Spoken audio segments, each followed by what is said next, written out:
Uma vida com propósitos, de Rick Warren. Propósito número 4. Você foi moldado para servir a Deus. Somos somente servidores de Deus. Cada um de nós faz o trabalho que o Senhor lhe deu para fazer. Eu plantei e Apolo regou a planta, mas foi Deus quem a fez crescer. 1 Coríntios, capítulo 3, versículos 5 e 6. Dia 29. Aceitando sua missão. Foi o próprio Deus quem fez de nós o que somos e nos deu uma vida nova da parte de Cristo Jesus e muitos séculos atrás. Ele planejou que gastássemos essa vida em auxiliar os outros. Efésios capítulo 2, versículo 10. Eu te glorifiquei na terra ao cumprir até o último detalhe tudo que me mandaste fazer. João capítulo 17, versículo 4. Você foi posto no mundo para fazer uma contribuição. Você não foi criado apenas para consumir recursos, comer, respirar e ocupar espaço. Deus o criou para que a sua vida fizesse diferença. Apesar de muitos livros de sucesso oferecerem conselhos sobre como extrair o máximo da vida, não foi para isso que Deus fez você.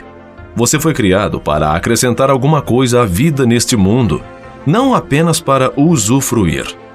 Deus quer que você retribua com algo.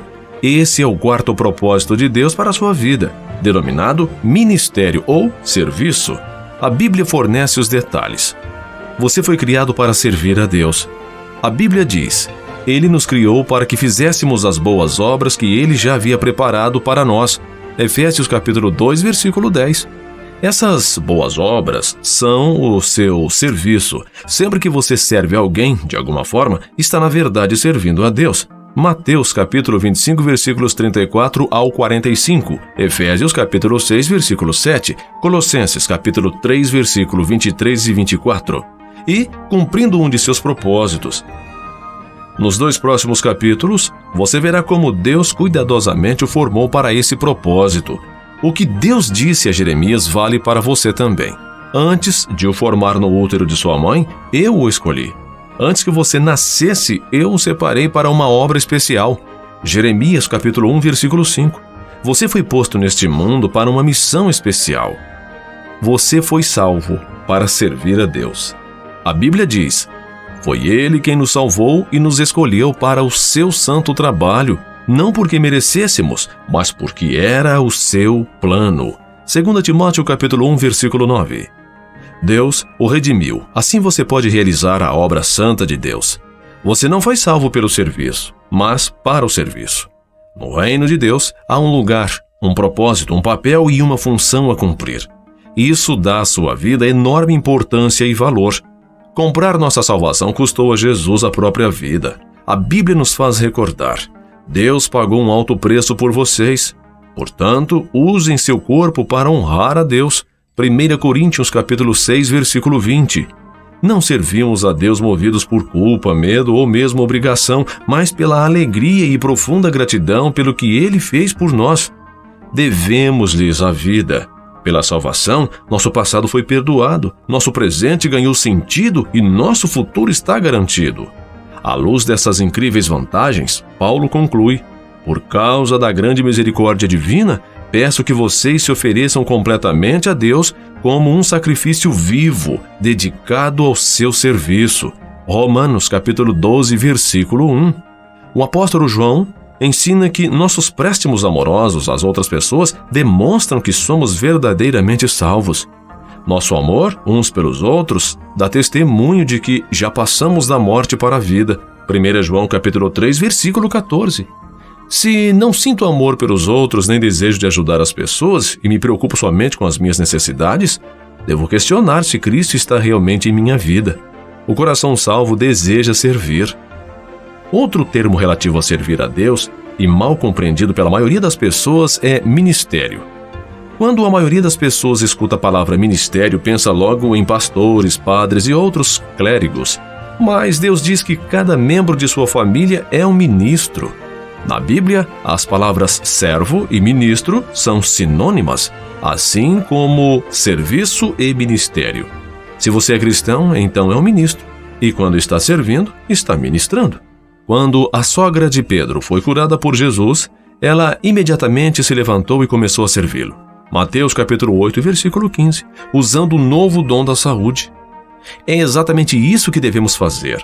Somos curados para ajudar os outros, somos abençoados para ser uma bênção, somos salvos para servir, mas não para ficar sentados esperando pelo céu.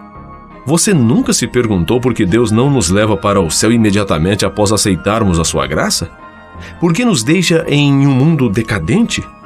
Ele nos deixa aqui para que cumpramos os propósitos dele. Depois que você é salvo, o Senhor tenta usá-lo para cumprir os objetivos que ele traçou. Deus tem para você um ministério na igreja e uma missão no mundo. Você é chamado para servir a Deus. Enquanto cresce, você deve pensar que ser chamado por Deus é algo que somente missionários, pastores, freiras e outros trabalhadores ou obreiros de tempo integral experimentam, mas a Bíblia diz que todo cristão é chamado para servir. Efésios capítulo 4, versículo 4 ao 14, Romanos capítulo 1, versículos 6 e 7, capítulo 8, do 28 ao 30. O chamado para a salvação inclui o chamado para servir. Ambos são o mesmo chamado, independentemente de seu emprego ou carreira. Você é chamado para ser um cristão servindo em tempo integral, um cristão não servo. É uma contradição. A Bíblia diz: Deus nos salvou e nos chamou para sermos o seu povo. Não foi por causa do que temos feito, mas porque este era seu plano e por causa da sua graça. 2 Timóteo capítulo 1, versículo 9. E Pedro acrescenta: vocês foram escolhidos para falar acerca das excelentes qualidades de Deus que os chamou. 1 Pedro capítulo 2, versículo 9. Sempre que faz uso das habilidades que Deus lhe concedeu para ajudar os outros, você está cumprindo o seu chamado. A Bíblia diz: vocês agora pertencem a Ele, para viver uma vida útil no serviço de Deus. Romanos capítulo 7, versículo 4. Quanto de seu tempo vem sendo utilizado no serviço de Deus? Em algumas igrejas da China, dão-se as boas-vindas aos novos convertidos dizendo: Jesus agora tem um novo par de olhos para ver, de ouvidos para escutar, de mãos para ajudar e de um novo coração para amar os outros. Uma razão pela qual você precisa estar vinculado à igreja é o cumprimento de seu chamado para servir outros fiéis de maneira prática. A Bíblia diz: todos vocês, reunidos, são o corpo de Cristo, e cada um de vocês é um membro separado e necessário desse corpo. 1 Coríntios capítulo 12, versículo 27. Seu serviço é desesperadamente necessário no corpo de Cristo. Basta perguntar em qualquer igreja local. Cada um de nós tem um papel a desempenhar e cada função é importante. Não existe serviço pequeno para Deus. Todos são importantes. De igual modo, não existem ministérios insignificantes na igreja. Alguns são visíveis e outros são desempenhados nos bastidores, mas todos são importantes. Ministérios pequenos ou velados podem fazer grande diferença. Em minha casa, a luminária mais importante não é o enorme lustre da sala de jantar, mas a pequena luz noturna que me impede de tropeçar quando me levanto à noite. Não há uma correlação exata entre tamanho e importância. Todo ministério é importante, pois todos dependemos uns dos outros para atuar. O que acontece quando uma parte de seu corpo deixa de funcionar? Você adoece. O restante do corpo sofre. Imagine se o fígado decidisse começar a viver por conta própria. Estou cansado, não quero mais servir este corpo. Quero um ano de folga, só me alimentando. Tenho de pensar no que é melhor para mim. Deixe que outra parte do corpo assuma minha tarefa. O que aconteceria? O corpo morreria. Milhares de igrejas locais hoje estão morrendo por causa de cristãos que não têm vontade de servir. Eles se portam como meros espectadores e o corpo sofre. A ordem é servir a Deus. Jesus foi categórico. A atitude de vocês deve ser igual à minha, porque eu, o Messias, não vim para ser servido, mas para servir e dar a minha vida por muitos. Mateus capítulo 20, versículo 28. Para os cristãos, servir não é opção, tampouco algo a ser encaixado em nossa agenda quando há tempo disponível. Servir é a essência da vida cristã. Jesus veio para servir e para dar. Esses dois verbos também devem orientar nossa vida. serviço e doação resumem o quarto propósito de Deus para a nossa vida. Madre Teresa disse certa vez: viver em santidade consiste em realizar a obra de Deus com um sorriso. Jesus ensinou que a maturidade espiritual jamais será um fim em si mesma. Jesus ensinou que a maturidade espiritual jamais será um fim em si mesma. Maturidade é para o ministério. Crescemos para nos doar. Seguir aprendendo mais e mais não é o suficiente. Precisamos agir de acordo com o que sabemos e pôr em prática o que afirmamos acreditar. Impressão sem expressão causa depressão. Estudar sem trabalhar leva à estagnação espiritual. A antiga comparação entre o Mar da Galileia e o Mar Morto ainda é verdadeira. O Mar da Galileia é cheio de vida porque recebe água e também deságua. No Mar Morto, nada sobrevive, pois, ao contrário do primeiro, não deságua. A última coisa que muitos cristãos precisam hoje em dia é participar de outro estudo bíblico. Eles já sabem muito mais do que têm posto em prática. O que necessitam é de experiências em servir, nas quais possam exercitar seus músculos espirituais. Servir é contrário à nossa inclinação natural. Na maior parte do tempo, estamos mais interessados em ser servidos que em servir. Dizemos: estou procurando uma igreja que atenda às minhas necessidades e me abençoe, ao invés de estou procurando um lugar onde eu possa servir e ser uma bênção. Esperamos sempre que os outros nos sirvam, não o contrário. Mas à medida que amadurecemos em Cristo, o foco de nossa vida é mudado progressivamente para o serviço ao próximo. Um seguidor maduro de Jesus deixa de perguntar quem irá prover minhas necessidades e começa a perguntar de quem irei suprir as necessidades. Você alguma vez já fez essa pergunta?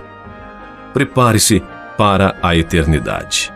Terminada a sua vida aqui, você comparecerá diante de Deus e Ele avaliará como você serviu os outros em sua vida. A Bíblia diz: cada um de nós prestará contas pessoalmente a Deus. Romanos capítulo 14, versículo 12.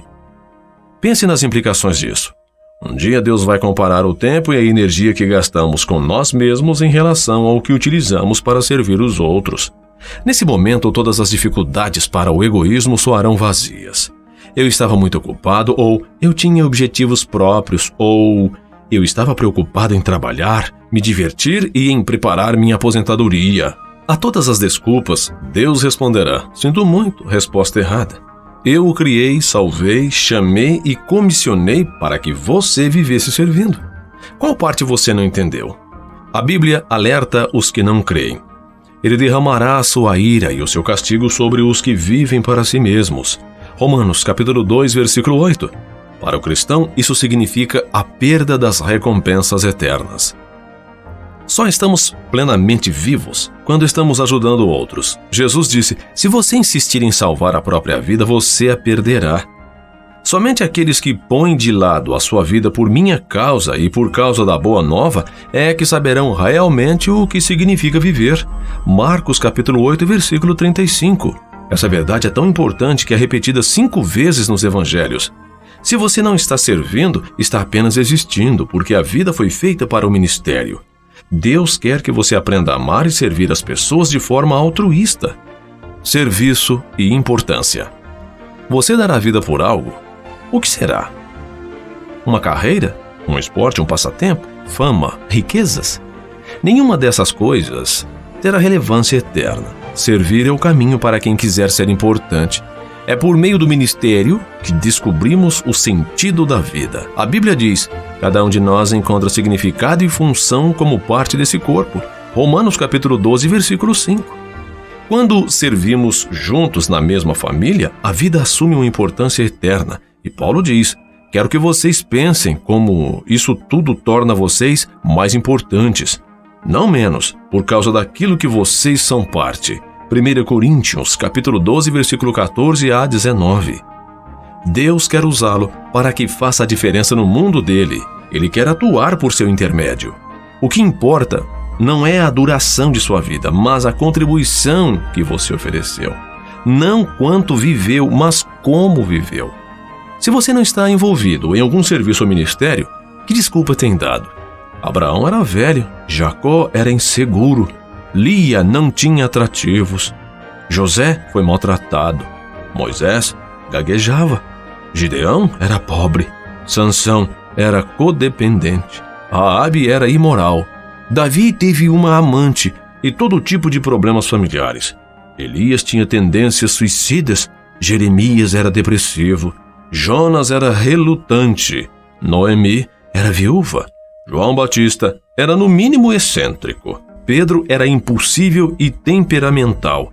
Marta se preocupava demais. A samaritana teve vários casamentos fracassados. Zaqueu era indesejado.